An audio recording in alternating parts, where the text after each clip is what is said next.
తాజాంశాన్ని చూస్తున్నాం. బెట్టింగ్ యాప్ల ప్రమోషన్ కేసులో నటుడు ప్రకాష్ రాజ్ హైదరాబాద్ బషీర్బాగ్లోని ఈడీ కార్యాలయంలో విచారణకు హాజరయ్యారు. ఇక మరింత సమాచారం మా ప్రతినిధి శ్రీనివాస్ ప్రత్యక్ష ప్రసారం ద్వారా అందిస్తారు.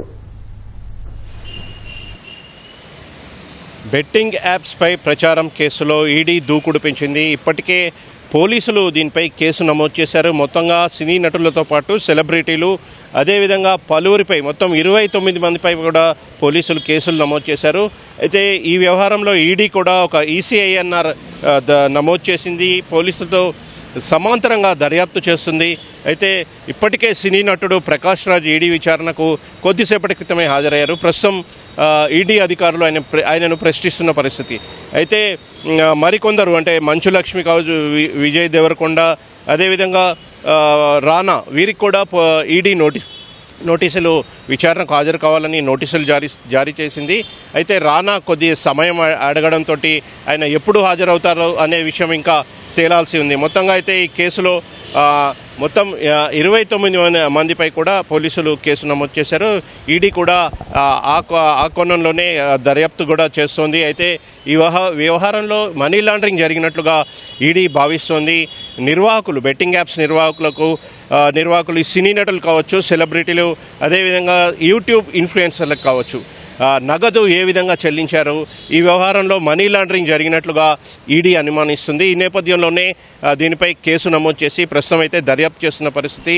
కొద్దిసేపటి క్రితమే సినీ నటుడు ప్రకాష్ రాజ్ ఈడీ విచారణకు హాజరయ్యారు. మొత్తంగా చూసినట్లయితే తెలంగాణ రాష్ట్రంలో అనేక మంది ఈ బెట్టింగ్ యాప్కు అనేక మంది బానిసలయ్యారు. అదేవిధంగా వారు ఆత్మహత్యలకు కూడా పాల్పడ్డారు. ప్రభుత్వం ఈ విషయాన్ని తీవ్రంగా పరిగణించింది.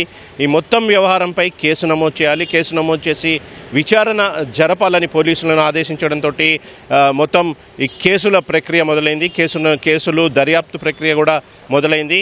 అయితే చూడాల్సి ఉంది మరి ఈరోజు ప్రకాష్ రాజ్ను ఏ విధమైన ఈడీ అధికారులు ఎలాంటి ప్రశ్నలు అడుగుతారు, మొత్తంగా ఈ డబ్బు ఎలా ఆయనకి నిర్వాహకులు చెల్లించారు, మనీ లాండరింగ్ జరిగిందా అనే అంశంపై అయితే లోతుగా విచారించనున్నారు. త్వరలో మరికొంతమంది కూడా నోటీసులు జారీ చేసి వారిని కూడా ఈడీ ప్రశ్నించే అవకాశం ఉంది.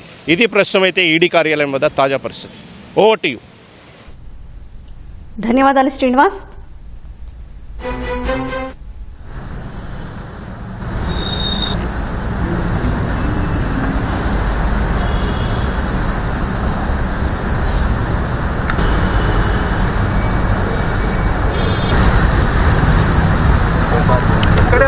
సార్ ఇక్కడనే సార్ దూరం ఆల్రెడీ వస్తూనే ఉంది.